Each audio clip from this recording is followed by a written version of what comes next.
Messieurs, dames, bien le bonjour, bien le bonsoir, j'espère que vous allez bien. En ce beau vendredi, je suppose aussi chez vous, ensoleillé, sous un cagnard, pas possible que tu sois en Europe, au Luxembourg, en Belgique, en Suisse, en France. Allez, toi, par contre, du côté de l'Afrique du Nord, c'est sûr, tu crames, mais si tu es en Algérie, Tunisie, Maroc, toi aussi, c'est de 13h à 14h. Non, non, non. 19h-20h pour toi sur la Twitch émission de Zataz, si tu es de l'autre côté de la grande mer, du grand océan. Là, l'Atlantique, la grande flaque, comme dirait l'autre, eh bien située en Amérique du Nord, francophone Québec, Montréal. Welcome mon ami, toi c'est 13h-14h, 16h Toronto, 10h Vancouver. Salut à toi, Picafou34, welcome mon ami, merci pour ton follow. Bienvenue Picafou34, welcome, et j'ai vu aussi Spider Guiz. Bonjour à toi mon ami, je suis nouveau ici et je vais découvrir pour une fois une belle émission en direct, enchanté tout le monde, j'espère pas vous gêner. Bah bien sûr que non mon cher ami, welcome, salut à toi Picafou34 qui vient en plus de saluer. Bah, tu vas pas nous gêner, tu viens intégrer la communauté de la Zataz émission, on parle d'actualité, de cybersécurité, on va regarder au-dessus de l'épaule des pirates, en tout cas c'est en live comme tu peux le voir. Welcome les amis, encore un merci pour vos follow.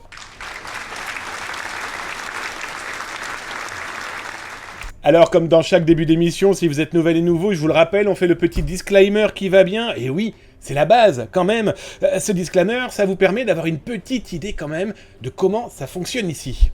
Alors, comme dans chaque émission, il est important aussi de saluer les copains et les copines. Alors, on a vu les petits nouveaux comme Picafou34, Iwa, Fraise, Mask, on a vu Smooth Dave, on a vu Claire78, on a vu Spider, Guiz. Merci les amis de votre follow, ça fait drôlement plaisir. On voit aussi les abonnés, regardez, ils sont là, en bas, ils arrivent tout doucement dans la joie et la bonne humeur. Et comme tous les abonnés, ils ont droit à leur avatar, mais ils ont droit aussi à plein de petits jeux, comme là maintenant, petite Battle Royale, qui leur permet de gagner des points qu'ils peuvent utiliser complètement de manière débile, hein, j'ai été très honnête avec vous sur le chat. Voilà, c'est les petits plus pour les abos. Si tu es follow, merci, ça me fait drôlement plaisir. Mais si tu es aussi une ou un viewer de l'ombre, pas d'inquiétude, tu es le bienvenu, mais pardon, tu ne pourras pas parler dans le chat. C'est les règles de cybersécurité imposées par Twitch. Pour éviter les bots, les robots, les idiots, il faut laisser un moyen d'avoir une double authentification. Et donc je comprends parfaitement les gens qui souhaiteraient parler dans le chat, mais qui ne veulent pas donner ce genre d'infos. Mais malheureusement, on ne peut pas faire autrement. Sinon, j'ai vu qui? J'ai vu mon Buanzi, qui n'était pas loin. J'ai vu mon Cybermarcus aussi. J'ai vu mon Darkinux qui court comme un damné avec Carfil et Uke et Chris. Regardez, ils sont en train de se faire des bisous. Bon là, il y a une succion folklorique d'Uke et Chris qui vient de se faire manger par Carfil, qui vient de gagner 500 points. Vous venez de suivre en temps réel comment les abonnés se font des bisous devant vous. J'ai vu qui encore je monte dans le chat. Oui, tiens, d'ailleurs, je vous le rappelle, hein, si vous souhaitez me parler, @zataz, comme dans le chat. C'est pour laisser de l'actualité, pas de marque, pas de lien s'il vous plaît. On préfère les recevoir par un mail et les traiter dans des actualités englobantes du moment. Si vous avez des questions, mais aussi des tranches de vie, n'oubliez pas que des gens nous regardent, soit directement sur zataz.com, soit directement sur leur téléphone, dans leur cuisine, pardon, dans leur salon, dans leur toilette, dans les transports en commun. On a même des gens qui nous écoutent, dans leurs oreilles. C'est pas bien. Sur leur moto. Bien, mais par contre, ne regardez pas l'émission en même temps, par pitié, toujours est-il. N'hésitez pas, @zatascom, et je vous lirai avec un grand plaisir. Alors les amis, en ce beau vendredi 16 juin 2023, qu'est-ce que je vous ai concocté en actualité? Et vous allez voir, l'actualité de ce soir, elle est touffue. C'est le moins qu'on puisse dire. Alors d'abord, on va faire un gros retour sur les ransomware, où il y a eu énormément de mouvements cette semaine, en passant de Clop, en passant par Logbit, en passant par de nouveaux groupes qui s'attaquent à des centres hospitaliers. On en parle dans un instant avec, je vais vous montrer des exemples très concrets et particulièrement, je vais être très honnête avec vous, perturbants. Mais pas que, il y a aussi des choses ultra positives, on va en parler dans un instant. On va parler aussi d'un pirate informatique qui s'est dit: tiens, et si je gagnais de l'argent avec d'autres pirates et je voudrais qu'ils me tatouent leur marque sur la tronche? Je vais vous montrer, on est dans un monde complètement dingue. On va parler aussi de fuite de données, que ça soit en Suisse. On va parler aussi de ce pirate informatique qui avait attaqué une entreprise publique dédiée à l'eau. Vous allez voir que malheureusement des données sont en train de fuiter. On va parler aussi de Microsoft qui a expliqué pourquoi il a eu un petit problème technique cette semaine autour de Azure, et moi je vais vous expliquer que ça a impacté Live, Bing, LinkedIn et compagnie. On va parler aussi de deux informations que vous avez très certainement dû voir ici. Ce sont des nouveaux partenaires de la chaîne Twitch et de Zataz. Merci Barracuda, merci Oteria Cyber School, je vous en parle là dans un instant. On va parler aussi d'un club sportif qui va payer 3 fois sans ransomware. D'abord par le fait qu'il est poursuivi par la justice, ensuite il est poursuivi à payer une petite somme d'argent suite à une class action, et bien sûr le fait qu'il ait payé des pirates informatiques, vous allez voir, c'est complètement dingue. Bref, une bonne quarantaine d'actualités ce soir. Comme vous avez pu le voir cette semaine, je n'étais pas là, et je vais vous expliquer là dans un instant. On va faire une petite revue de presse, et je vais vous expliquer aussi qu'est-ce qui a bien pu se passer pour moi cette semaine. Ah, j'ai raté, je viens de voir Electronic Brain arriver. Bon matin, bonsoir tout le monde, salut camarade, j'espère que tu vas bien. J'ai vu mon Kerg 83 aussi qui vient d'arriver. Oh, bien reçu le magazine. Comment ça? Quel magazine? De quel magazine parles-tu? Parles-tu de Que choisir numérique, le pratique sorti depuis le 6 juin chez tous vos marchands de journaux? Sécurisez vos données? Tu parles de celui-ci? N'hésitez pas les amis, c'est votre serviteur qui l'a écrit. C'est le magazine de l'été, le pratique trimestriel de Que choisir, où on parle de sécuriser les données. Eh bien, j'espère qu'il va te plaire, j'espère qu'il t'a plu. Voilà, bah écoute, merci de me dire que tu l'as reçu, ça fait plaisir de savoir que des choses arrivent et qu'ils ne soient pas perdus, volés, oubliés ou je ne sais trop quoi. Bah tiens, on va profiter de l'occasion, on a parlé de la revue de presse, bon bah écoute, on profite de cette publicité totalement gratuite pour le magazine pour qui je travaille et que j'ai pu vous sortir, donc sécuriser vos données. Bon, 150 pages qui devraient, je pense, vous faire plaisir et être utile pour vous et vos proches. En tout cas, si vous êtes ici, vous avez quelques petites appointances avec l'informatique, peut-être un petit peu plus aussi avec la cybersécurité. Bon bah écoutez, partagez-le à toutes les personnes qui n'ont pas obligatoirement des appointances tout court avec leurs données personnelles. C'est simple, hein, je pense que ce pratique écrit pour vous est parfait pour les personnes qui galèrent d'entrée de jeu avec, par exemple, leur télécommande. Bref, comment se protéger? Qui alerter en cas de problème? Eh bien, n'hésitez pas, c'est chez vos marchands de journaux pour exactement 6,95 €. Comme on était dans la revue de presse, Jérôme Bondu, qui est un spécialiste dédié à tout ce qui est informatique, alors il est c'est un expert, voilà, je vais le dire comme ça, c'est le directeur du cabinet de conseil en intelligence économique Interligère. Il vient de sortir, il le coédite, il vient de sortir Petit bestiaire de la gestion des informations. Et je trouve son contenu carrément génialissime, parce que je ne sais pas, mais parce que, c'est simple, si les animaux chassent leur proie pour se nourrir, d'accord, les entreprises chassent exactement pareil, pour pouvoir trouver du client, pour avoir une orientation. Le lion, ça sera avec l'eau, le vent et le soleil. Eh bien, pour les entreprises, c'est clairement par d'autres moyens, et vous pourrez trouver dans ce livre, une idée et une approche très intéressante, de comment potentiellement des pirates informatiques peuvent faire aussi un environnement comme un animal des entreprises. Je vous le conseille, si vous êtes intéressé par le sujet, c'est original. Écoutez, on parlait de lecture pour cet été, ça peut clairement être l'une de vos lectures cet été, avec tout ce qu'il est possible. Et d'ailleurs, on parlait là, il y a quelques instants, du magazine de Que choisir pratique, que je vous ai écrit, que vous pouvez trouver en kiosque, et il y en a un autre, alors j'ai rien à voir avec, mais que j'ai trouvé très intéressant, DSIH. Alors, c'est dédié... C'est clairement... son slogan, c'est le magazine dédié à la transformation numérique dans le monde de la santé. Et comme vous le savez, s'informer, c'est déjà commencé, à se cybersécuriser. Et le numéro de ce mois-ci, la cybersécurité en mode risque et task force. Je trouve ça très intéressant. Je vais être très honnête avec vous, je l'ai lu très rapidement, ça se décortique pas obligatoirement simplement, parce que c'est quand même assez technique dans le monde de la santé, mais on apprend énormément de choses, justement, comment notre monde de la santé évolue et travaille dans tout cet environnement de plus que malveillant. Vous allez le voir, on va en parler dans un instant d'ailleurs, avec un centre hospitalier belge qui se retrouve aujourd'hui dans les mains d'un groupe de pirates informatiques. Bon voilà, DSIH, c'est le numéro 39, je n'ai pas de prix, vous vous débrouillerez, vous trouverez ça chez votre marchand de journaux préféré. Alors, on va attaquer les actualités, justement, les amis. On parlait de ransomware. Vous allez voir que cette semaine a été carrément chargée. Mais avant d'attaquer ce sujet, une petite fierté personnelle. Écoutez, ça fait pas de mal. J'ai été absent cette semaine, d'abord pour pas mal de conférences et de cours dédiés à la cybersécurité, mais moi plus ma spécialisation, à la cyberintelligence, la communication de crise. Et votre serviteur, mercredi, a été nommé lieutenant-colonel de réserve pour la gendarmerie nationale, et j'ai une énorme chance de rejoindre le commandement de la cyber-gendarmerie dans le cyberespace. Donc voilà, c'était la petite fierté. Moi, ça fait quelques années que je communique, que je travaille pour protéger les autres. Ça fait quelques années aussi où je suis réserviste pour la gendarmerie nationale. Donc voilà, l'une de mes absences était pour cette raison. Alors, maintenant on va parler un peu plus actualité, et comme vous avez très certainement dû le voir, d'ailleurs on va y retourner, parce que, après tout, voilà, ils sont là, voilà, Barracuda,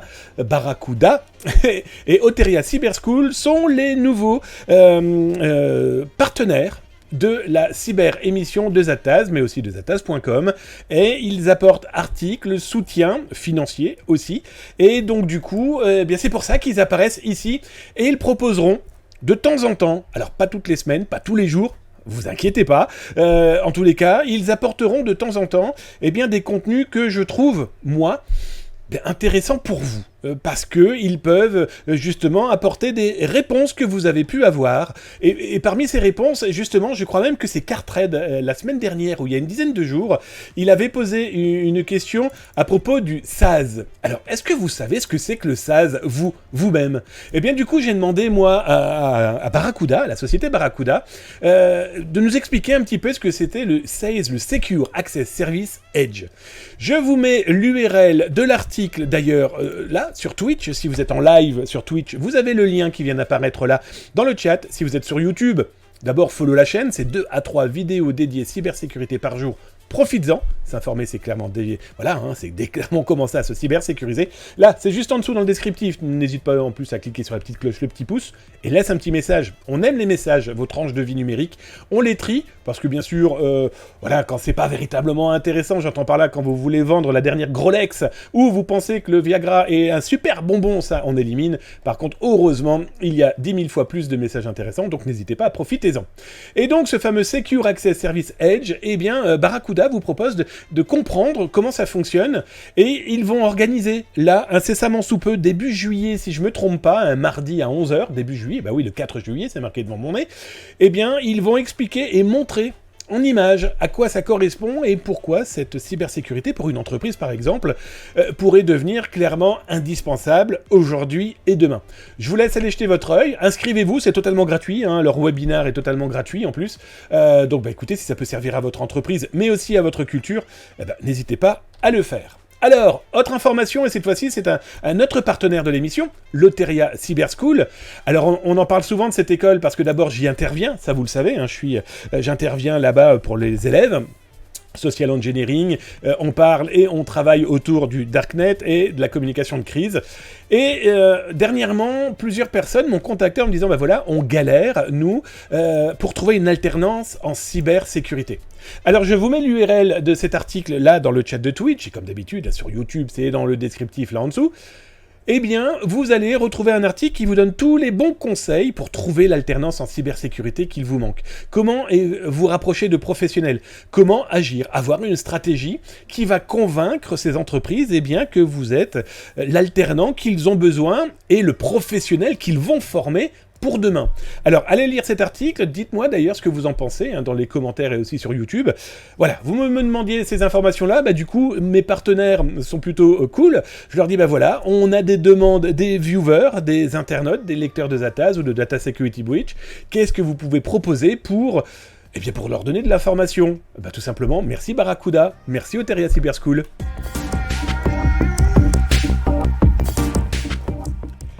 Alors, les actualités de cette semaine, comme je vous le disais, les ransomware ont pris quelques tournures assez, et voire très intéressantes cette semaine.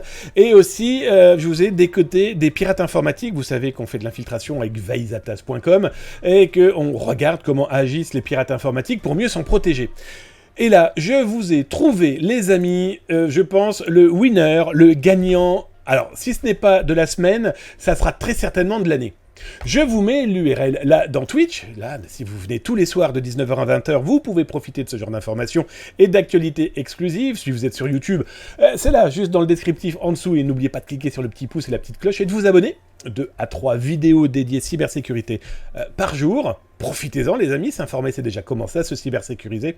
Et ce pirate informatique-là, voilà, on va dire qu'il est différent. On va l'appeler Toto. Toto s'est dit, tiens, moi je veux gagner de l'argent, et pour gagner de l'argent, je vends de la base de données, je pirate des gens, je vends potentiellement des faux papiers, j'ai fait un petit peu de drogue, et si je me vendais, moi, comme un homme sandwich, oui, vous avez bien entendu, comme un homme sandwich, en affichant les logos des groupes pirates sur ma peau.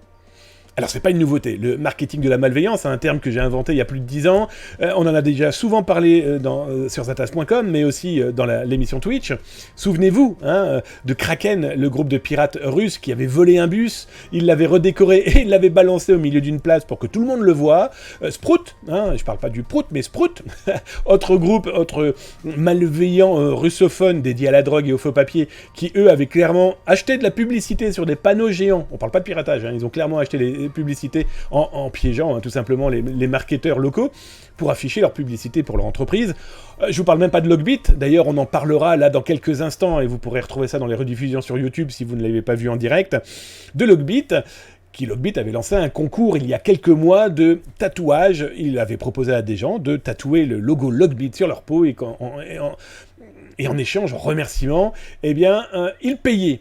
Et donc notre petit pirate, voici ce qu'il a fait, et je vous le montre en exclu, pour vous montrer un petit peu que le gars a déjà 6 tatouages sur la peau, qui affichent, alors soit des groupes dédiés à la vente de drogue, soyons très clairs, russophones, russes, soit à la vente de bases de données, soit clairement des forums ou des espèces de red forum, Boichi, des compagnies, il s'est fait tatouer ça sur la peau, ou alors des groupes clairement spécialisés dans la fraude à la carte bancaire. J'ai pas réussi, j'ai très honnête avec vous, je n'ai pas réussi à connaître les montants qu'il avait pu toucher pour ces tatouages. Par contre, j'ai eu, moi, 2 montants, on s'est fait passer pour des groupes de pirates. C'était assez compliqué parce qu'il est quand même assez regardant et voilà, il connaît un peu le milieu.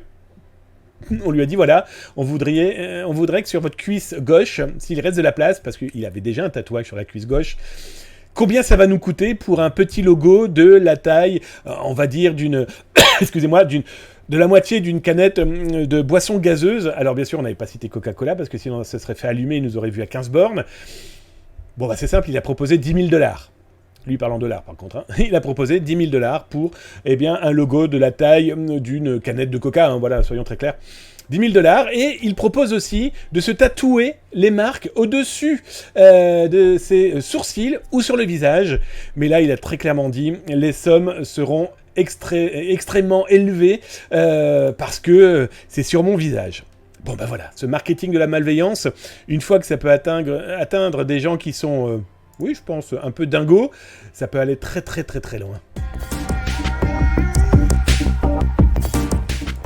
Tiens, petite information, ça c'est pour nos amis suisses qui peuvent aussi suivre la cyber-émission tous les soirs, 19h, 20h sur Twitch ou sur zatas.com ou en rediffusion sur YouTube.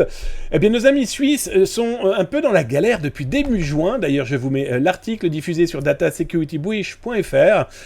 Le gouvernement suisse a alerté les compatriotes locaux helvétiques en leur disant on a un petit problème.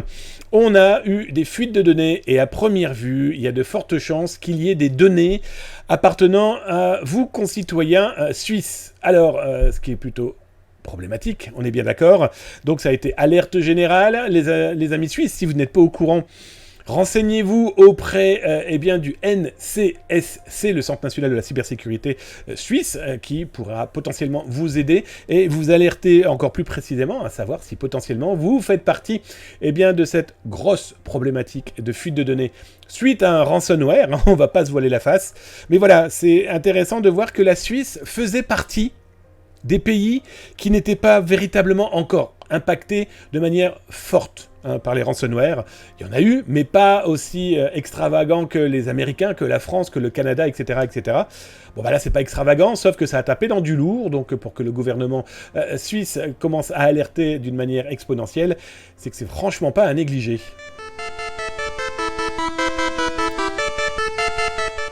Ah ben justement, je vous parlais là il y a quelques instants du ransomware et de la problématique de la fuite de données en Suisse. On va aller regarder un petit peu ce qui a bien pu se passer du côté du monde des ransomware, et mon Dieu que ça a bougé cette semaine. Alors, on va commencer par qui? On va commencer par le groupe Clop. Souvenez-vous, Zataz vous avez indiqué et vous avez révélé certaines informations sur Clop et leur capacité à avoir clairement infiltré énormément d'entreprises suite à des 0D. Alors on a énormément de sociétés de cybersécurité qui le suivent de très très près sur l'aspect technique, sur l'aspect qui sont véritablement dangereux, d'autant plus que le FBI, mais aussi plein d'autres entités qui ont suivi le mouvement américain. Hein. On prend l'ANSI, mais on prend aussi énormément d'entités qui sont là pour nous protéger, nous citoyens du monde et citoyens du numérique. Bon ben voilà, un Clop est un utilisateur, ça vous le savez très certainement si vous suivez Zataz, de 0D. 0D surtout impactant des outils de téléchargement par exemple. Hein. On l'a vu dernièrement avec Anywhere en février, et là, pas plus tard qu'il y a 15 jours, 3 semaines avec d'autres outils. Et bien voilà, ils ont commencé à diffuser des données correspondant à des entreprises qu'ils ont infiltrées et dont les données ont été volées. On a de l'américain, on a du luxembourgeois, on a de grosses marques comme Enzo, mais aussi CNBC International. Voilà, je vous ai mis quelques adresses là d'entreprises qui sont concernées. Peut-être que vous-même vous êtes concernés parce que ce sont les clouds qui ont été impactés dans ces cyberattaques. Bon bah Clop, soyons très clairs, hein, je vous l'ai expliqué la semaine dernière, vous retrouverez ça d'ailleurs dans les rediffusions sur Zataz. Bon bah voilà, ils ont menacé les entreprises, ils ont clairement dit qu'ils allaient tout diffuser, et ils ont commencé à diffuser de manière extravagante tout ce qu'ils ont pu piquer, et ça, c'est le moins qu'on puisse dire, ils en ont vraiment volé beaucoup. Alors parmi les autres fuites de données dont on a entendu un petit peu moins parler, mais ce qui est problématique avec la communication autour de la cyber, c'est qu'on parle souvent de ce qui se passe dans son environnement ou quand les gens ont lu des communiqués de presse, sauf qu'il y a beaucoup de choses, et je pense que alerter, c'est clairement sauver les autres. Et un exemple très concret, Coca-Cola en Amérique du Sud s'est retrouvé impacté par une cyberattaque. Le Black Cat, le groupe qui s'appelle aussi ALPHV, d'ailleurs je vous ai mis l'URL là sur Twitch, et vous retrouverez ça bien sûr dans les descriptifs là en dessous si vous regardez sur YouTube. Bon ben voilà, un Coca-Cola FEMSA, Amérique du Sud, s'est retrouvé avec la cyberattaque qui va malheureusement très mal, avec en plus des éléments diffusés tout doucement dans certains lieux de ALPHV, et je parle pas de leur blog, en expliquant qu'ils ont volé vraiment beaucoup de données et qu'ils sont prêts à tout diffuser. Si jamais, malheureusement, Coca-Cola aurait l'idée de les payer, je dis malheureusement parce que payer ces gens-là, ça ne servira strictement à rien, vos données, on les finira par les trouver ailleurs. Bon ben voilà, Coca-Cola aussi se fait impacter.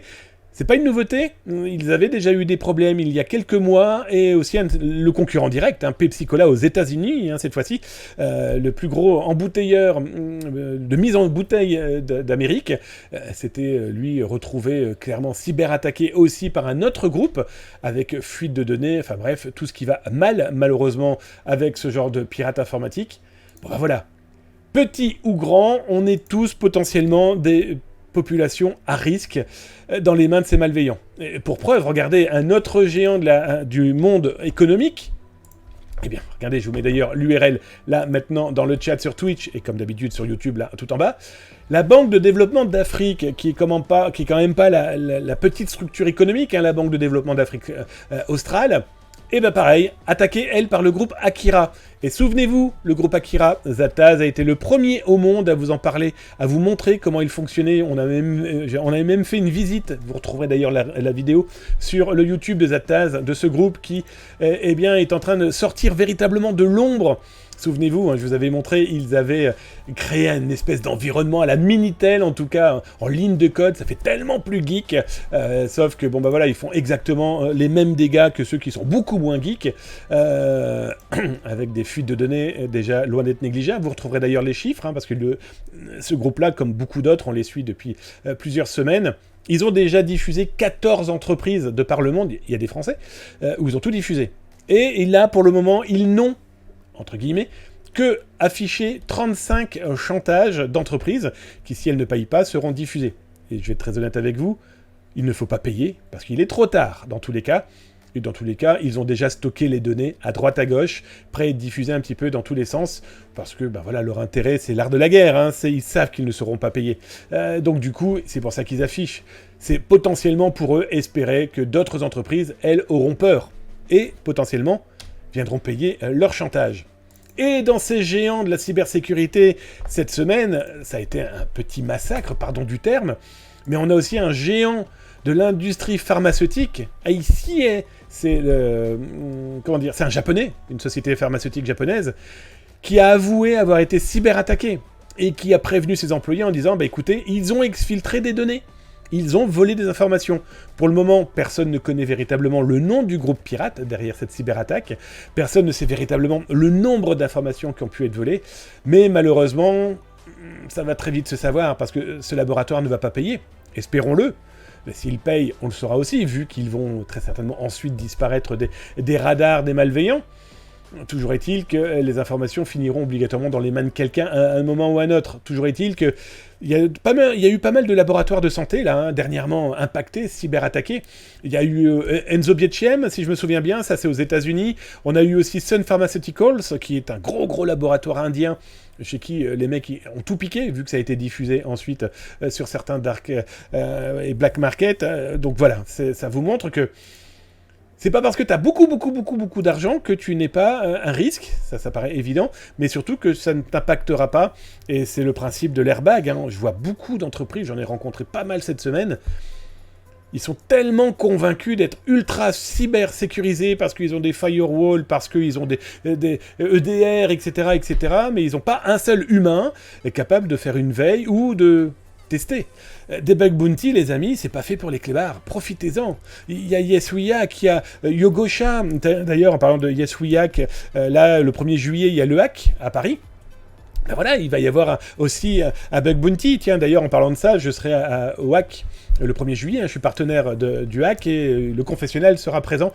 Mais ça, je vous en parlerai dans quelques jours. Donc voilà, faites ça. Ça permet quand même de se protéger. Aussi, l'humain, il n'y a pas que des outils robotisés. Comment dire, un exemple encore malheureusement très concret, d'autant plus que là ça touche aussi la santé, on a vu des laboratoires. Bon, ce matin, j'ai révélé qu'un centre hospitalier, celui de Namur, s'est fait lui-même cyberattaquer. Alors, il y a quelques jours, le centre hospitalier avait fait une conférence de presse en expliquant et en indiquant que ils avaient été cyberattaqués, qu'ils avaient réussi à tout bien contrôler, tout bien bloquer, etc., et qu'ils ne savaient pas trop pour le moment s'il y avait fuite de données. Zataz a révélé que malheureusement, il y a fuite de données, et d'autant plus que c'est 127 gigabits qui ont été volés.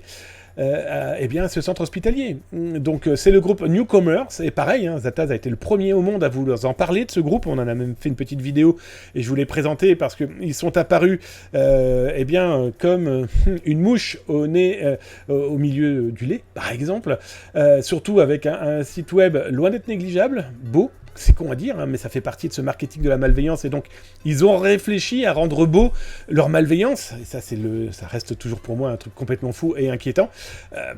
C'est un centre hospitalier, donc je vous mets l'URL si ça vous intéresse et vous voulez lire l'article en entier. Mais voilà, le centre hospitalier de Namur se retrouve aujourd'hui sous un chantage, et voilà, je voulais être très clair avec vous, je pense que d'ici 24 heures, ces pirates informatiques vont diffuser les données qu'ils ont pu voler. Et ça, c'est véritablement un problème. Alors, avant de parler de Logbit, et avant de parler de Weevil, Sodonikobi, qui s'appelait aussi Darkside, on va finir juste avec l'armée chilienne qui est mise en vente par un groupe de pirates informatiques. Ce groupe informatique, pareil, Zataz a été le premier au monde à vous le présenter sur la chaîne Twitch, Resida.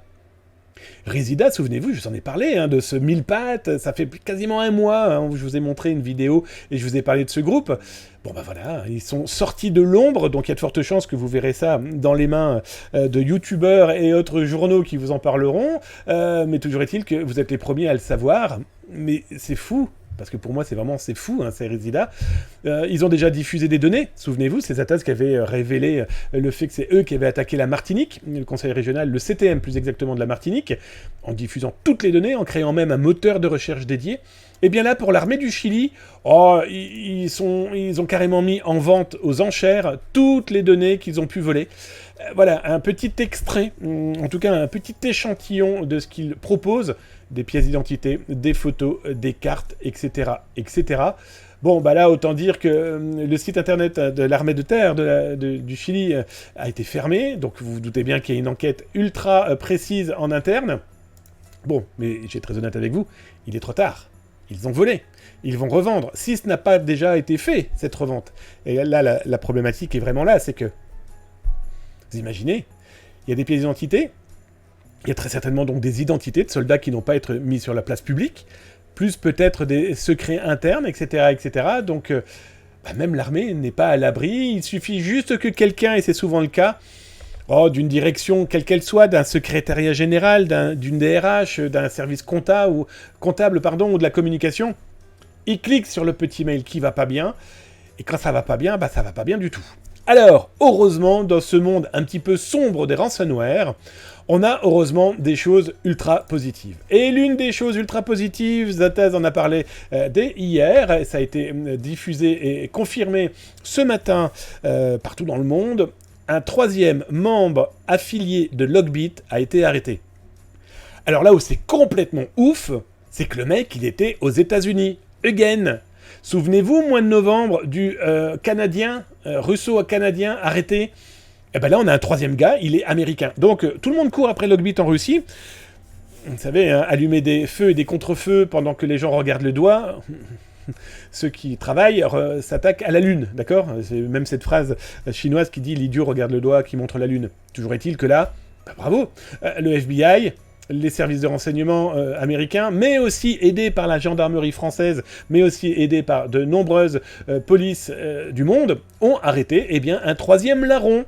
Ils ont mis en place, d'ailleurs je vous laisserai regarder, je vais peut-être même vous mettre l'article sur Twitch si vous souhaitez en savoir plus, et vous pourrez retrouver ça aussi sur YouTube, n'hésitez pas à regarder dans les rediffs, et surtout mettre un petit pouce, un petit cœur. Et puis abonnez-vous, c'est 2 à 3 vidéos dédiées cybersécurité par jour. Je ne sais pas pourquoi je fais avec ma bouche, mais je trouvais ça mignon. Toujours est-il que, ce troisième larron, hop, clic-clac, c'est Kodak, direction de la prison. 20 ans. Le mec a 20 ans, d'accord ? Je ne sais pas quel âge vous avez, moi j'en ai 51. Alors après, j'ai pas joué au vieux con, mais merde, t'as raté ta vie. T'as gagné, certes, peut-être 5-6 millions. Aujourd'hui, tu vas te retrouver, en prison à vie pour ça. Toujours est-il qu'on peut penser qu'il y avait peut-être, très certainement aussi, des ambitions politiques dans leur manœuvre de s'attaquer à tout ce qui était possible. Mais toujours est-il que, c'est direction de la prison, au moins pour lui. Ça, c'est déjà sûr. Alors, petit détail, vous connaissez Zataz, vous savez comment je suis. On pose la question au grand patron de Logbit. Donc là, vous avez sa réponse. Et sa réponse est très simple. À mon grand regret, je prends sa voix au gars de Logbit. Peut-être qu'il parle pas comme ça, c'est peut-être une fille en plus. À mon grand regret, plus de 70% des partenaires de Logbit sont frivoles et négligents en matière de sécurité. Que puis-je faire ? Point d'interrogation. En regardant quelques méthodes et grâce à quelle erreur les partenaires sont attrapés, je me sens très calme pour moi et pour mon bip, et par conséquent pour mon partenaire bien-aimé. Bref, le mec s'en fout comme de l'an 40. Il continue encore et encore à répondre, à se dire que lui ne risque rien. Et souvenez-vous, Zataz, vous avez été le premier, d'ailleurs personne d'autre en a parlé, ils ont peut-être pas les mêmes infiltrations que nous. Toujours est-il que Logbit a expliqué dernièrement qu'il voulait faire partie du top 10 du Wanted américain. Bref, ils sont capables de tout. Et pour finir sur ce gros pavé ransomware, vous avez vu, il était super riche, pardon du terme, en cette semaine du 16 juin 2023. On a vu le retour de Weevil, Sodonicobi Darkside. Vous vous souvenez, ce pirate informatique, ce groupe de pirates informatiques arrêté par le FSB, les services de sécurité russes. Et nous étions en janvier 2022. Arrêté, tout ça. Je vous expliquais que d'ailleurs les avocats, il y a un an, se posaient la question, au mois de juin, même plus exactement, oui, donc il y a un an, se posaient la question à savoir s'ils ne devaient pas être libérés parce qu'il n'y avait aucune preuve qu'ils étaient dangereux. Toujours est-il qu'ils sont réapparus. Et je vais vous montrer comment ils sont réapparus. Ils sont clairement réapparus avec une allégeance, ou en tout cas un partenariat, avec le groupe Killnet. Souvenez-vous du groupe Killnet. Killnet, Zataz a été le premier à en parler au monde. J'ai même été le premier à infiltrer les groupes de pirates pro-russes, comme aussi d'ailleurs les pro-ukrainiens, au moment où ils lançaient leur cyberarmée, et Killnet était le porteur de fanion de ces exactions numériques. Souvenez-vous, je vous expliquais aussi même que le fondateur était tout simplement aussi le gestionnaire d'un black market, bref. Et donc, pour revenir à Weavile, spécialiste du ransomware et du chantage d'entreprise, en face, Killnet, spécialiste pro-russe, pro-Poutine, etc., etc., eh bien, ils viennent donc d'officialiser leur partenariat. Le 15 juin, ils ont créé un canal dans lequel Weavile fait « Hello, Killnet » et ils proposent un sondage. Et le sondage, c'est savoir s'ils vont diffuser des données SEPA, SWIFT, WIR, IBAN, WISE, et si ils vont les attaquer ou si ce n'a pas déjà été fait. On n'en sait pas beaucoup plus. Est-ce qu'ils proposent aussi à Killnet de lancer des cyberattaques sur ces éléments bancaires? Le fond, c'est qu'ils se sont rejoints. Le fond, c'est qu'ils affichent aujourd'hui officiellement un partenariat de cyberguerre. Très clairement, Killnet l'a affiché dès le début, dès la fin février 2022, en disant « Nous attaquons et nous soutiendrons la mère patrie, la Russie, contre tous les pays qui ne nous aiment pas. » Là, Weavile vient de dire, aujourd'hui, enfin plus exactement le 15 juin, eh bien nous rejoignons ce grand bordel. Alors on ne sait pas encore pour faire quoi précisément, ils ont juste lancé un sondage. Au moment où j'ai fait la capture écran, ils étaient aux alentours de 3000 votants. J'y suis retourné, ils étaient à 8891. Bon, écoutez, à suivre. Tiens, je vais vous regarder dans le chat. Est-ce que vous avez tapé @atascom pour me poser des questions? Simplement donner votre avis. Simplement participer à la cyber-émission, les amis. Bonjour, mon Samar75. Salut, l'ami Damien, dit-il, et Madame Majorette et mon Austri. Bien vu, camarade. Oui, parce que Samar rappelle que nous avons un modo en chef. Austri, il est jamais bien loin. Avec une modette en chef. C-H-E-2-F-E. Madame Majorette, n'hésitez pas à leur faire un petit bisou. Et mon Cyber Marcus qui me fait un petit cadeau, qui va apparaître là maintenant. Merci mon Cyber Marcus pour tes 100 bits, ça me fait drôlement plaisir. Des gros bisous sur ton front. Alors je regarde, j'ai fait un petit coucou, donc du coup... Oh, mon cartrait de Volodine aussi que je viens... Oh, je me suis bavé dessus, dis donc. En te regardant, c'est beau. C'est bizarre, non, cette phrase. Mon cartrait de Volodine, j'étais devant mes moniteurs, mais suis arrivé en retard pour une raison peu banale. L'immeuble s'est mis à trembler jusqu'à faire vibrer la vaisselle dans les meubles. Oh, tu vas vite descendre de chez toi et tu vas attendre que les secours et les autorités te donnent l'autorisation de remonter dans ton immeuble, mon ami. Alors soit c'est des tuyaux qui claquent, soit c'est un tremblement de terre. Prudence à toi, mon copain. Reste jusqu'à la fin de l'émission, mais sur ton téléphone et dans la rue. Profite du soleil. Je regarde si vous avez tapé @atascom.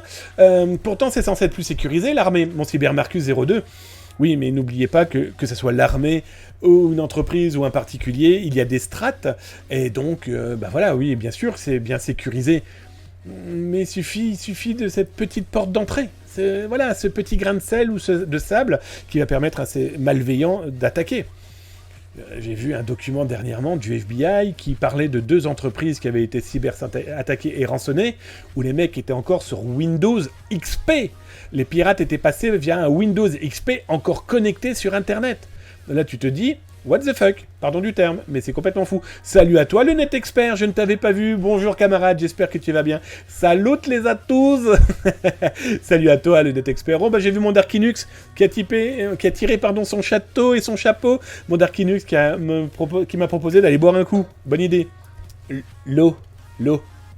Il n'y en aura plus.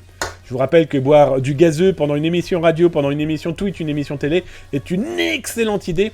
Croyez-moi, ne le faites pas. Dans la zone 51, mon Samar. Ah oui, c'est carrément ça. Nero Wild, salut mon Nero Wild, comment il va, camarade de Tabernacle de Calice? Notre Québécois préféré qui doit être bronzé là, mais comme pas possible, vu le soleil qu'il fait dans le beau Québec que je vais pas tarder à rejoindre normalement dans 15 jours. Me v'là enfin, désolé de mes absences. Mais bon, Nero Wild... Tu es là dans le cœur, tu es là dans nos pensées, tu es là parce que tu ne travailles pas. Salut mon camarade, j'espère que tu vas bien. Je descends. Et le net expert qui vient de saluer Wizbot. T'es pas obligé le net expert, t'es pas obligé de saluer un bot, par contre les autres peuvent te dire bonjour. Mon speeder quiz, c'est sûr, c'est vraiment Weavile ou pas des fakes? C'est une bonne question, mon Spider Guiz. Tout est possible, sauf que le lieu où ça a été diffusé à première vue, ça semble en tout cas quelqu'un de très proche de Weavile, mais ça peut être aussi potentiellement une infiltration d'une autorité quelle qu'elle soit. Ce qui est très rigolo, c'est que Killnet, qu'on connaît parfaitement, non, qu'on connaît et surtout on sait ses appointances avec au moins des entités de sécurité russes, a lui-même partagé le message de Weavile. Donc à suivre, mais en tout cas, excellente question, Spider Cruise. Hein. Il faut savoir qu'avec le numérique, on n'est jamais sûr de rien, on est bien d'accord. Je descends, je regarde, si vous avez continué à taper @zatascom, ce n'est pas le cas, vous parlez entre vous, on continue les actualités. Alors, qu'est-ce que j'ai de beau pour vous? Eh bien, justement, je vous parlais tout à l'heure du FBI, et aux États-Unis, et d'ailleurs, je vous mets l'URL là, un instant, là, sur Twitch, il vient d'apparaître devant vos petits yeux, et sur YouTube, vous l'avez là, juste en dessous de vous, les amis, dans la partie descriptive, et n'hésitez pas à cliquer sur la cloche, n'hésitez pas à cliquer sur le cœur, n'hésitez pas à cliquer sur les messages, bref, tu cliques sur ce que tu veux, on est d'accord? Toujours est-il que les États-Unis, et surtout des membres de différents services, en tout cas de renseignement, font du lobbying de manière XXL auprès des élus, hein, soyons très clairs, d'élus américains. La mission est de faire quoi? Eh bien de tout simplement remettre en avant et surtout renouveler l'article 702, que voilà, il était censé disparaître de sa belle vie, de sa belle mort, sauf que les autorités, en tout cas les services de renseignement, disent très clairement « Oui, mais nous, on ne veut pas ». Regardez, grâce à cet article 702, ça nous a permis de remonter aux pirates de Colonial Pipeline et donc de pouvoir retrouver un petit peu l'argent que ces pirates informatiques avaient volé. Bon, bah clairement, l'article 702, ça permet de cybersurveiller, d'espionner des étrangers dans leur pays ou hors des États-Unis sans aucune demande et autorisation d'un juge. Grosso modo, Jason Bourne, mais c'est pas du cinéma.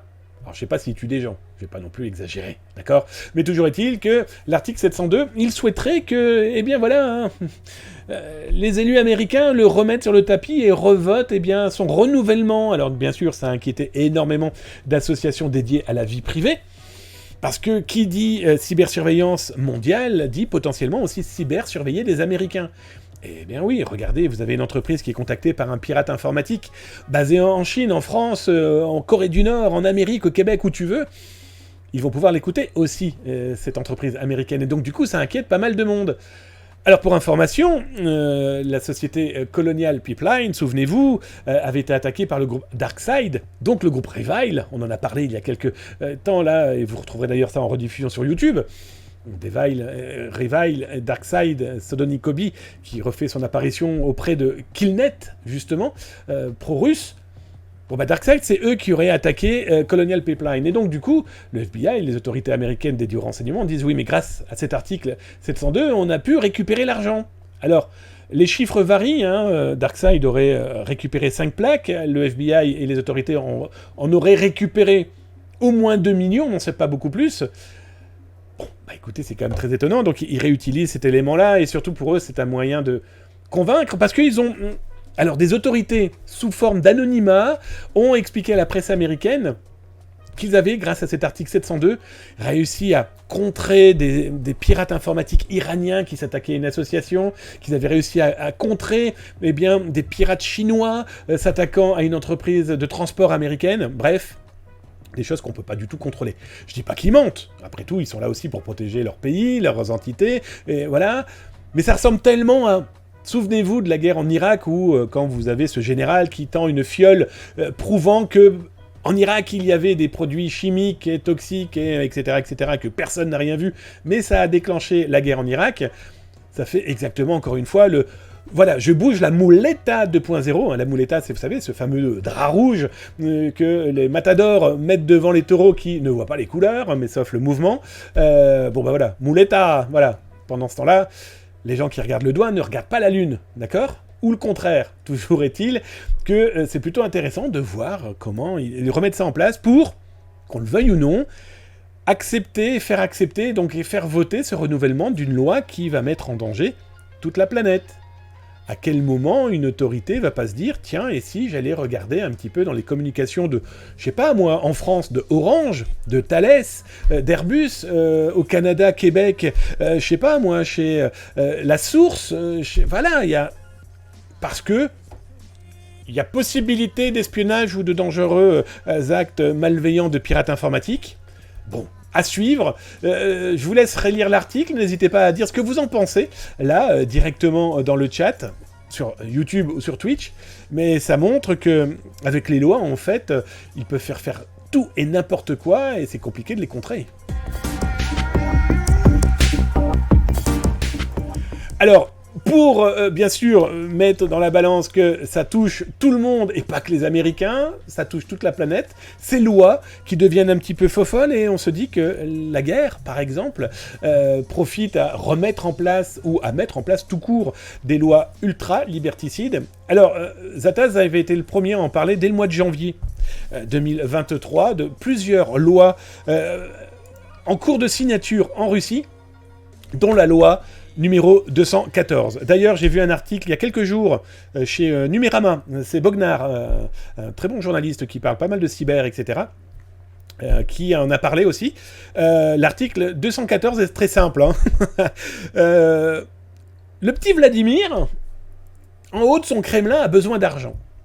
Le petit Vladimir, pendant des décennies, a fait travailler des pirates et surtout a fermé les yeux, pas tant que ça, parce que les pirates russes attaquaient aussi beaucoup la Russie. Hein. On en parlera d'ailleurs la semaine prochaine. Mais le petit Vladimir s'est dit, oui, mais là, je commence à avoir besoin de cash. Quel est le moyen aujourd'hui de montrer à la communauté internationale que je vais punir aussi les pirates informatiques et surtout comment je vais pouvoir saisir un petit peu El Pognon. Et donc du coup, la loi N224, numéro 214, pardon, mais pas 224, numéro 214, eh bien, permet aujourd'hui aux autorités russes de saisir l'intégralité de l'argent, des biens, de tous les pirates informatiques ayant pu agir sur son territoire. Mais là où c'est super vicieux, et je vous laisserai lire l'article sur Zataz, d'ailleurs je vais vous mettre l'URL là sur Twitch, et vous pourrez le retrouver bien sûr sur YouTube, là en bas, hein, dans le descriptif. Bah oui, ils expliquent par exemple, l'un des articles explique que si jamais il y a la diffusion de programmes, s'il y a la diffusion de programmes informatiques malveillants, comme par exemple des applications interdites sur le territoire russe, eh bien, il se donne l'autorisation de saisir l'argent de ceux qui l'ont créé et de ceux qui l'ont utilisé. Alors, ce qui est intéressant, c'est que je vous rappelle que depuis quelques jours, le FSB hurle à tout bout de champ que, par exemple, Apple, via ses iPhones, a cybersurveillé, donc espionné des politiques et des entreprises. Donc des pirates. Qu'est-ce qui nous dit que cette loi qui va rentrer véritablement en fonction dans la dizaine de jours après la signature de Vladimir, là, qui vient de signer, qu'est-ce qu'il me dit? Qu'ils ne vont pas saisir maintenant les boutiques, l'argent, les avoirs pouvant rester sur le territoire. Donc c'est une loi qui est intéressante parce que tous les pirates informatiques, et ils en arrêtent en pagaille, là, ces dernières semaines, bon, l'argent est saisi. Mais saisi, on le rend. Il faut savoir qu'en Russie, ça pouvait être rendu, par exemple. Bon, là, on ne rend plus rien. On va dans les caisses de l'État. Et vu que l'argent, en ce moment, des caisses de l'État russe n'est pas véritablement fait pour économiser sur la paix, bon voilà, il a trouvé un autre moyen, de se trouver des populations pour travailler pour lui côté cyber, et aussi le pognon qui va avec.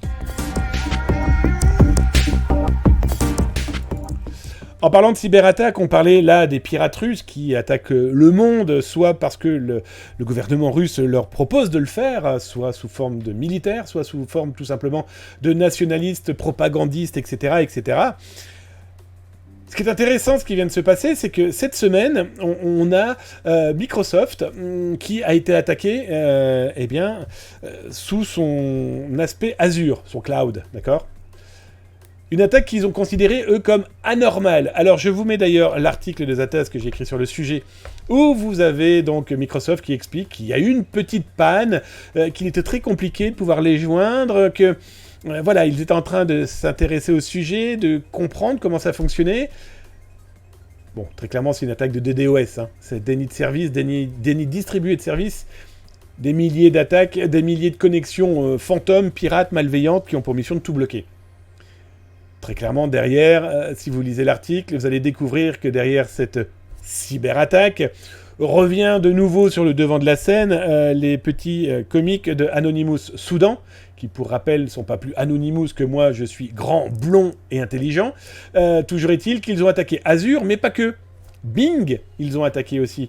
LinkedIn, ils ont attaqué aussi. Bref, tous les outils de Microsoft. Souvenez-vous, vous retrouverez ça dans les rediffusions sur YouTube.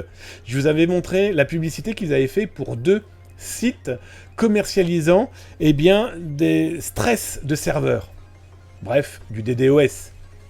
C'est légal si tu le fais sur ton serveur, mais on va pas se voiler la face. Ces sociétés vendent des minutes d'attaque. Ils s'en foutent de qui t'attaque. Eux, ils vendent les minutes. Et Anonymous Soudan, mais comme aussi No Name avait vanté. Anonymous Soudan en avait vanté 2, et No Name en avait vanté 1. Je vous parle même pas de Killnet. Voilà.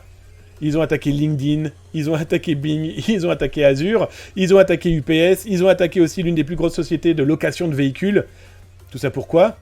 Pour de l'argent. Ils ont fait une demande de rançon à Microsoft, ils ont demandé $1 million. Complètement débile, on va être très clair. Ils ont demandé 3 millions de dollars à une compagnie aérienne suédoise pour arrêter les DDoS. Il faut dire aussi qu'ils leur mettent des DDoS quasiment une fois par semaine depuis le mois de février. Bien sûr, ils ne toucheront pas l'argent, mais ça montre aussi que derrière, c'est Anonymous Soudan. Au départ, on avait des gens qui clairement étaient un peu très politisés et qui essayaient de faire croire qu'ils faisaient ça pour leur pays ou pour leur religion, qui n'était pas du tout le cas. On voit clairement qu'ils ont été rejoints par n'importe qui, que là, leur véritable but, c'est le pognon. Ils n'ont clairement pas du tout de connaissances techniques pouvant véritablement nuire. Mais bon, la nuisance est quand même là quand ça fait du DDoS et que des entreprises peuvent pas se connecter. Mais bon, voilà. Ce qui est très intéressant aussi, c'est leur petit discours, hein, sachant qu'on ne sait pas véritablement qui y a derrière. On pense que ce sont des adultes particulièrement militarisés. Ça, c'est une autre histoire où le petit discours qu'ils ont diffusé derrière fait très adolescent quand même. Hein. Ils ont expliqué qu'une entreprise milliardaire humiliée par un petit groupe soudanais avec une connexion internet très lente ne dépassant pas 1 mégabit. Quelle humiliation. Bon, bah écoutez les gars, si ça vous fait durcir le kiki pendant 15 minutes, bah tant mieux pour vous, quoi.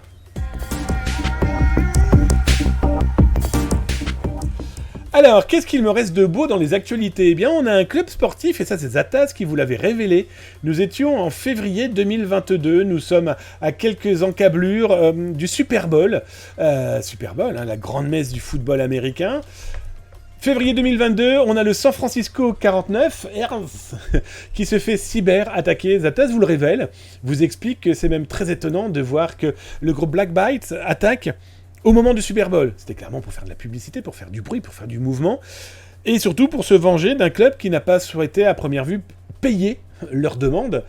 Sauf que, et souvenez-vous, Zataz vous en a parlé la toute première fois où nous étions en 2015, j'avais rencontré des pirates informatiques qui me disaient: nous, on attend le RGPD, le Règlement Général des Données Personnelles, parce que ça va être le double effet pour les entreprises. Elles nous payent pas le vol de données, c'est pas grave, elles vont payer la justice, les avocats, les class actions, etc., etc. Et je vous parle de ça, nous étions en 2015, 2018 le RGPD, etc., etc., sachant que le RGPD, c'est l'Europe, mais c'est aussi le monde, et que certains États américains, entre autres, ont créé aussi leur petit RGPD. Le Québec, le Canada sont aussi en train de le faire. Que s'est-il passé pour cette entreprise sportive ? Eh bien, là, ils sont tombés sous le coup de 3 class actions à son encontre. Ils ont signé un accord, les plaignants et l'entreprise sportive. Bah, c'est simple, hein, c'est vous nous payez et on arrête de vous poursuivre en justice. Bah oui, ça marche comme ça, c'est terrible. Je vais vous expliquer pourquoi je trouve ça terrible. Donc l'entreprise a signé, ok, banco, vous toucherez... Pour ceux qui ont été les moins impactés, $2000. Ceux dont les données personnelles privées sensibles, comme le numéro de sécurité sociale, vous toucherez $7500. Five Guys, on se tape dans les mains. Tout va bien, on a les meilleurs amis du monde. Ciao, casse-toi, tout va bien. Les avocats ont gagné beaucoup d'argent. L'entreprise se sent protégée. Et les particuliers sont contents avec leurs 10 balles. Le problème, c'est que l'entreprise, donc effectivement, va verser $550,000 dans cette class action pour que les gens arrêtent de l'attaquer en justice. Le problème, c'est que on leur offre aussi à ces gens 2 ans de cybersurveillance. En cas où il y aurait des problématiques de fuite de données. Super. Ils ont fait appel à des cyberassurances qui travaillent pour des banques, Bref. Toujours est-il que Pendant 2 ans, ils pourront être rassurés comme l'airbag dans leur voiture qui leur dira « si jamais il y a une fuite de données vous concernant, on va vous protéger ». Qu'est-ce qui va se passer dans 2 ans et 1 jour ? Les pirates qui ont pu voler des numéros de sécurité sociale, qui permettent par exemple aux États-Unis d'avoir des prestations sociales, d'ouvrir un compte en banque, etc., bref, d'usurper une identité si c'est volé, dans 2 ans et 1 jour, les pirates vont les utiliser. Et les gens qui pensent être sécurisés dans 2 ans et 1 jour n'auront plus d'alerte en cas de fraude, de détournement. Et ils pourront pas se retourner contre l'entreprise à qui ils ont accepté l'argent pour se taire. Et donc dans 2 ans et 1 jour, ils vont faire quoi ? Ils vont faire « J'ai été usurpé. Fichtre. Comment vais-je faire ?» Voilà, c'est ça aussi les ransomware, c'est qu'aujourd'hui, c'est beaucoup d'argent chez les malveillants, c'est beaucoup d'argent chez les assurances, c'est beaucoup d'argent pour les entreprises qui en ont perdu et qui en perdent sous cette forme-là, ce double effet RGPD, mais qui se protègent aussi. Voilà, tiens, on met quelques dollars sur la table, fais plus chier, tout ira bien, voilà, dans le meilleur des mondes, ne t'inquiète pas. Je ne cesse de le dire, une fois que vos données ont été volées, c'est des décennies qu'il va falloir mettre en place pour pouvoir être sûr qu'on ne viendra pas vous usurper. Mais le problème, c'est quand c'est votre numéro de sécurité sociale. Ça ne change pas, ça, hein, c'est à vie.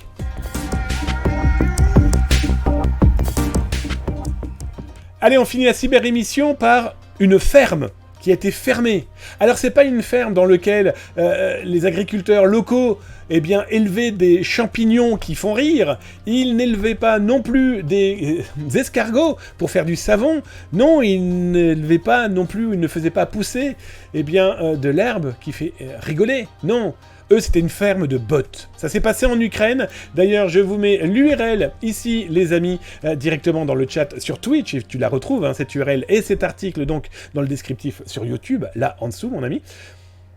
C'est, voilà, la police ukrainienne et son service de cybersécurité, ils ont encore fait fermer une ferme de bots. Alors, je vous en ai parlé il y a 15 jours, vous retrouverez d'ailleurs la vidéo des arrestations et de la ferme locale de ce moment-là. Là, en Ukraine, rebelote, des pirates qui avaient mis en place, alors là, je vous ai mis quelques photos de ce qui a été saisi. Alors, les mecs, rangez votre chambre quand même, hein, c'est un peu le bordel, hein. 4000, ils ont ouvert 4000 faux comptes sur les réseaux sociaux. Tout simplement pour la propagande de Vladimir Poutine. Hein. On était avec des gens qui avaient ouvert des comptes sur des réseaux sociaux, des comptes mail, pour passer les messages en faveur de la politique russe, pour clairement faire flipper les locaux, clairement désinformer. Bref, on était dans une propagande pure et dure, avec l'outillage informatique qui va bien. Alors, quand on voit un petit... Bienvenue Binoa, merci pour ton abonnement. Et qu'est-ce qu'on fait quand quelqu'un s'abonne ?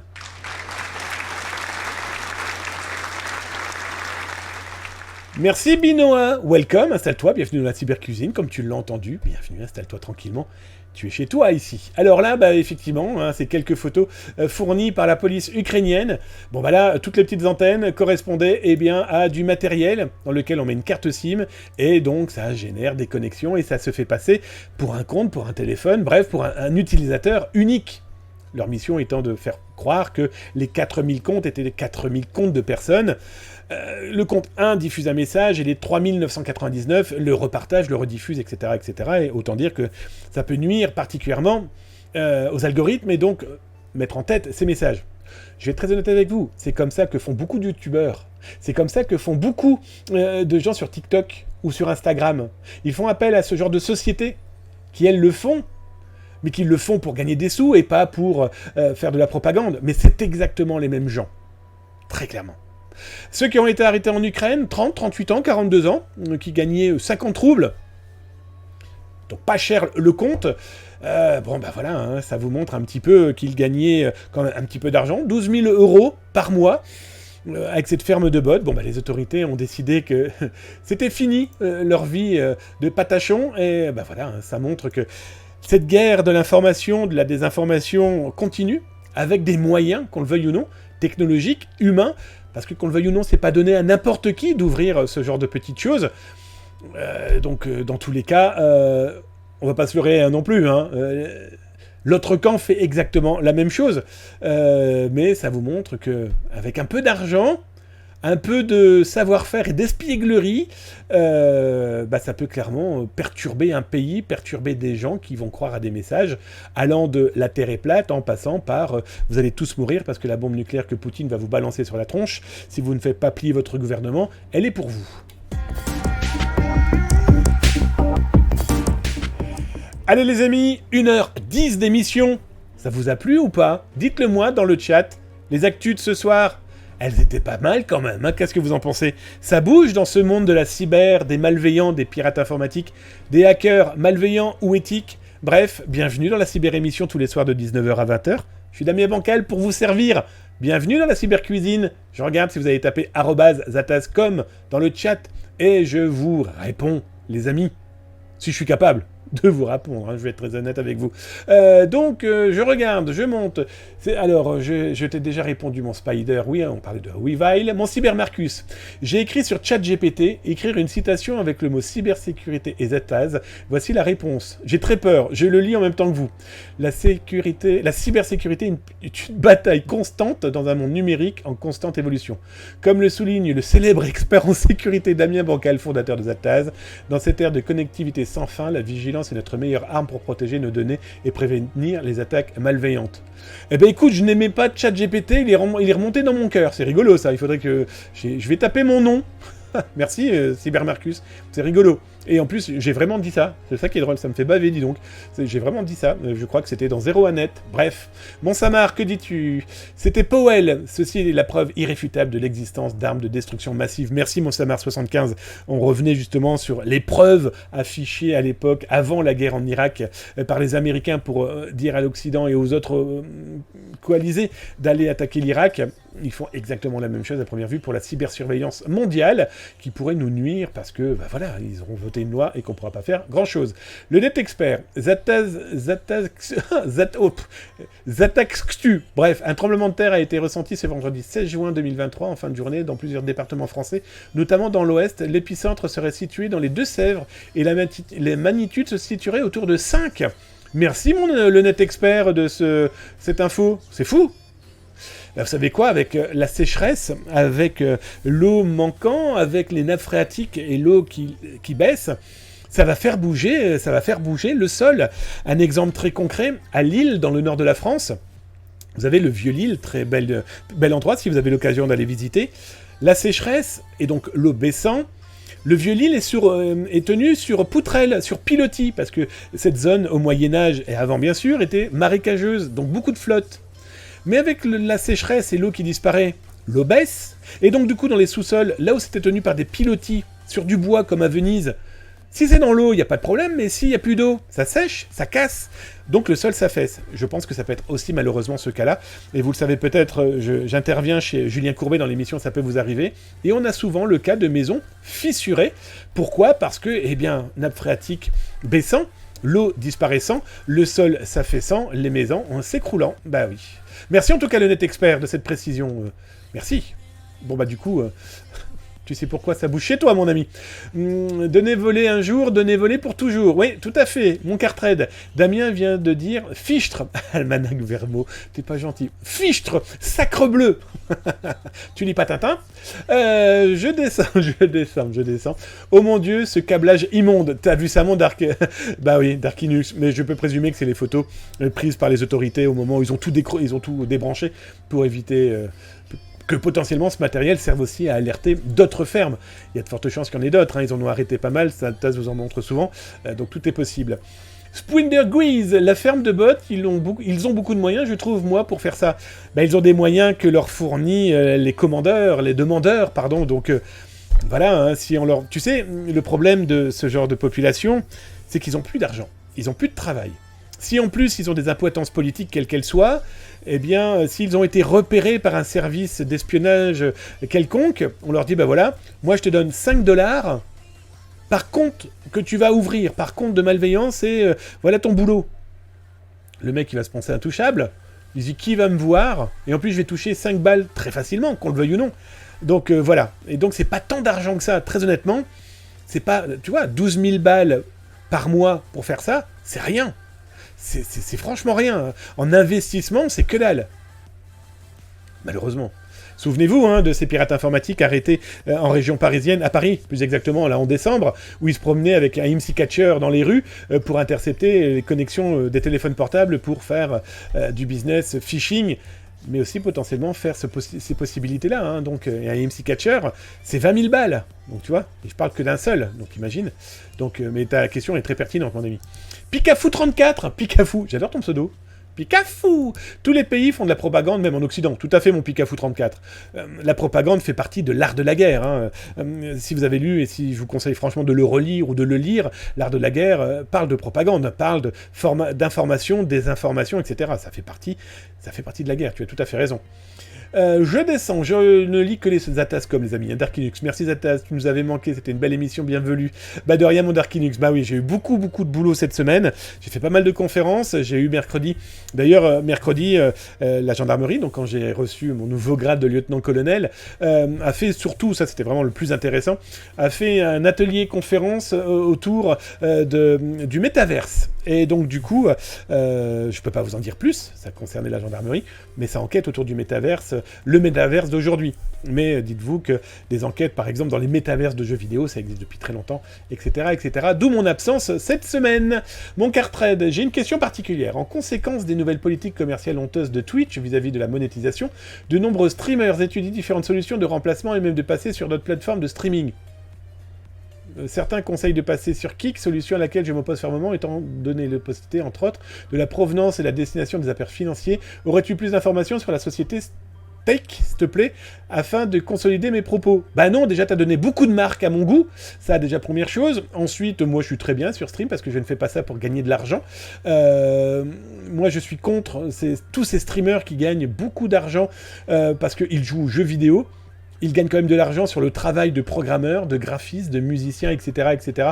Et tout le monde trouve ça tout à fait normal. Et quand j'entends des gens me dire « Oui, mais c'est comme un pilote de course ou un footballeur, ils font du spectacle », certes. Mais donc moi, comme je ne fais pas d'argent avec ça, que c'est pas le but, que Twitch prenne 20, 50, 70%, l'argent que vous me versez, je tiens encore à vous remercier du fond du cœur, sert à vous offrir des cadeaux, comme les magazines qui ont été offerts la semaine dernière. Donc voilà. Ensuite, Kik, Kik, moi je suis totalement contre. Parce que, comme tu le dis, on ne sait pas d'où vient l'argent, qu'ils acceptent des casinos au kilomètre, ils acceptent même des choses beaucoup plus propagandistes à mon goût, économiquement parlant, casinos, etc. Mais c'est exactement pareil pour TikTok. Là, on a spoté des mecs qui font « Ouais, venez sur mon Telegram, c'est gratuit, je fais des paris sportifs, mais je vous en offre un par jour, c'est sur le tennis. » Mais il a un VIP.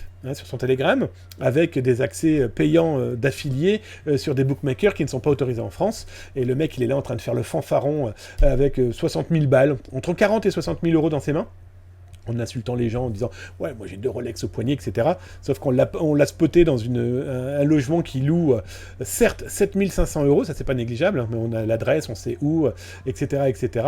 Je pense que pendant ce mois-là, il va rentabiliser la location, plus l'argent de gens qui vont croire à ces fanfaronnades. Et il est à la frontière entre la France et l'Espagne, dans ce très beau petit pays, dont la législation française pourrait aussi potentiellement intervenir, mais ça c'est une autre histoire. Donc Kik, j'élimine. C'est pareil aussi, d'ailleurs je parlais de TikTok, c'est pareil, et c'est même pire, pour Likee, L-I-K-E-E, qui est le pendant de Twitch, de TikTok, mais bon, pour moi c'est un peu les mêmes, pendant de TikTok, sauf que Likee est encore moins surveillé, est encore moins modéré que TikTok. Tout la lead TikTok, pour vous donner un peu l'ambiance, va sur Likee, d'accord ? Voilà, c'est pour vous donner un petit peu... Donc voilà, prudence, que les autres streamers aillent ailleurs, parce que, oh là là, ils nous prennent beaucoup d'argent. Bah oui, c'est sûr, mec. Toi, le pognon que tu prends, c'est sur des jeux vidéo que tu n'as pas créés, et sur des connexions et une création de services techniques, etc., qui a besoin d'argent. Et Twitch, qu'on le veuille ou non, bouffe aussi des augmentations, par exemple, de serveurs, d'énergie, etc., etc. Donc ils aillent ailleurs parce qu'ils en ont marre de payer. C'est comme tous ces gens qui sont partis à Malte ou ailleurs pour pas payer d'impôts. Ah bah là, il y a des taxes. Oh là là. Bah oui, mais les taxes auraient pu permettre que tu ailles à l'école, par exemple. Tu es fatigué, Data. Sinon, tu aurais fait le lien avec mon arrivée tardive à cause des secousses. Ah, c'était donc ça, mon cartrait, les secousses. Mhm. Donc voilà, je descends, le Note Expert, Saperlipopette, oui, bah oui, c'est bonjour dans les années 60. Villegredin, Freluquet, ok, les mecs se lâchent sur les gros mots, autorisés encore aujourd'hui sur YouTube. Alors vous ne l'avez pas entendu parce que je n'avais pas mis le son et je tiens à m'en excuser. Vient d'arriver un nouveau follow. Bonjour à toi, chez 59. Je suis un débile, j'avais complètement oublié de vous mettre le son de Bienvenue dans la cuisine, donc du coup, toutes les personnes qui follow la chaîne, vous n'avez pas pu profiter du super jingle.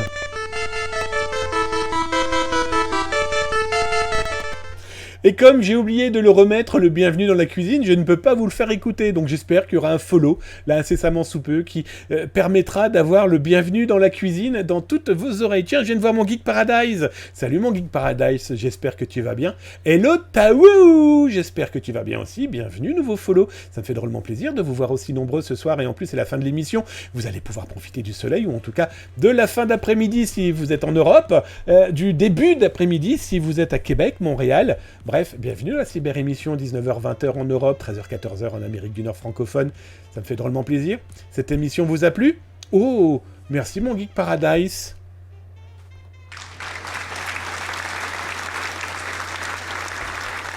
Mon Geek Paradise, qui vient de se resub, merci mon ami, c'est ton 8e mois d'abonnement à la cyber-émission. Ça me fait drôlement plaisir de ton cadeau. Merci. Bonjour à toi, mon Voice to Vince. Mais regardez-moi tous ces gens. Regardez-moi tous ces gens qui arrivent là. C'est quoi ce bordel, les amis? Oh! Vous avez bien raison. Vous allez pouvoir retrouver la rediffusion là sur Twitch si tu es abonné. Regardez, comme tous les abonnés qui sont ici. D'ailleurs, mais qu'est-ce qu'ils font? Ils font strictement rien. Allez, petite Battle Royale. Il n'y a pas de raison, ils vont gagner un petit peu de points. En tout cas, vous retrouverez si vous êtes abonné sur Twitch. Eh bien, la rediffusion là, dès que je vais couper. Et dans tous les cas, vous pouvez retrouver ça aussi sur YouTube dès demain, ainsi que 2 à 3 vidéos dédiées cybersécurité chaque jour. Faites-vous plaisir. Un énorme merci à toutes et à tous, et on ne se quitte pas avant de dire merci à Geek Paradise, merci pour ton 8e mois d'abonnement, à Chez 59 pour ton follow, à Binoa pour ton follow, merci mon Cybermarcus pour tes 100 bits. Je tiens encore à remercier Picafou34, j'adore ton pseudo, Picafou34, Iwa, Fraise Masqué, Smooth Dave, Claire78, Spider, Guiz, merci les amis. Ça me fait drôlement plaisir pour vos follow. Merci à toi aussi si t'es follow de l'ombre. T'inquiète pas, je sais que tu es là pour venir participer. J'espère que tu auras appris des choses. Si vous avez des actualités, n'hésitez pas à m'envoyer un mail. Tapez d'ailleurs dans le chat !help et vous aurez toutes les commandes. Comme par exemple m'écrire si vous voulez que je parle d'actualité, que je vais fusionner avec les actualités du jour, n'hésitez pas à le faire. Merci Modo, je sais que t'es pas loin. Merci Modette, je sais que tu n'es pas loin. Un gros bisou à toutes et à tous. Ah, attendez, il y a Vos to Vince qui vient de me poser une question. Tiens Zataz, j'aurais une question pour toi sur le France Connect. C'est incroyable de complexité. Oui, mais la complexité fait que ça sera très cybersécurisé. France Connect permettra de se connecter un petit peu à tout et n'importe quoi, parce qu'on aura bien identifié qui tu es. Alors je te cache pas que France Connect, j'ai vu des entreprises disparaître, j'ai vu des entreprises ne plus pouvoir l'utiliser. Je prends par exemple l'assurance maladie, c'est en train de se mettre en place. Bon, ben voilà, espérons qu'effectivement cette incroyable complexité qui est faite pour le bien de toutes et de tous ne finira pas par nous desservir un jour. Attends Zata, j'ai pas encore désactivé mon cheat. Ça c'est pour la Battle Royale, alors attends, vas-y. Réactive-le si tu veux gagner, mon ami. Merci Zataz pour ce contenu live. Bonne soirée à toutes et à tous. Merci. Ah, et pour le mag reçu. Cool, mon OK Chris. Tu as reçu le mag et tu as vu, je vous ai mis des goodies à ceux qui ont gagné le magazine. Viens d'ailleurs. Ah, je vais descendre dans la cave et je remonte. Wouh! Il parle de ce magazine-là, si jamais vous n'êtes pas au courant, chez vos marchands de journaux. Je l'ai écrit pour vous, les amis. 150 pages dédiées aux données personnelles, c'est le trimestriel de Que Choisir, pratique, dédié aux sécurisés, dédié ce mois-ci, ce trimestre-ci, pardon, à sécuriser vos données. Vous le trouvez chez tous vos marchands de journaux, c'est jusque fin août. Donc voilà, si vous cherchez de la lecture dans le train, dans le bus, pendant vos vacances, sur les toilettes, où vous voulez, mais partagez-le. C'est fait, et je l'ai écrit de manière à ce que ça puisse être lu assez simplement et pris en main assez simplement par des gens qui n'ont pas obligatoirement d'appointance, même avec leur télécommande. Les amis, il est l'heure de se quitter. Je vous souhaite un excellent week-end. Je vous fais des gros bisous. Mon Hero Wild, rien au Québec. Mon Hero Wild, tu m'envoies ton adresse par mail. là, maintenant, now, tu m'envoies ton adresse mail, pas ton adresse mail, ton adresse physique de ton chalet de où tu veux à Québec, pas ton chalet, je vais être jaloux, et je vais te l'envoyer, le magazine. Il est hors de question que mon cousin québécois n'ait pas le magazine dans ses mains, parce que c'est comme ça. Pour information, je suis à Québec mi-juillet. Les amis, je vous fais des gros bisous, prenez soin de vous, prenez soin de vos proches, prenez soin de vos amis, prenez soin de vos collègues, mais aussi de ces inconnus qui galèrent avec le numérique. Parce que s'informer, c'est déjà commencer à se cybersécuriser et clairement alerter les autres, c'est les sauver. Et aider ces gens qui n'y connaissent rien, c'est clairement les aider et les protéger de ces malveillants qui en connaissent peut-être pas plus, mais qui seront capables de leur voler les données et de leur nuire pour le pire à vie. Je vous fais des gros bisous, à lundi, 19h-20h, prenez soin de vous, et bon week-end.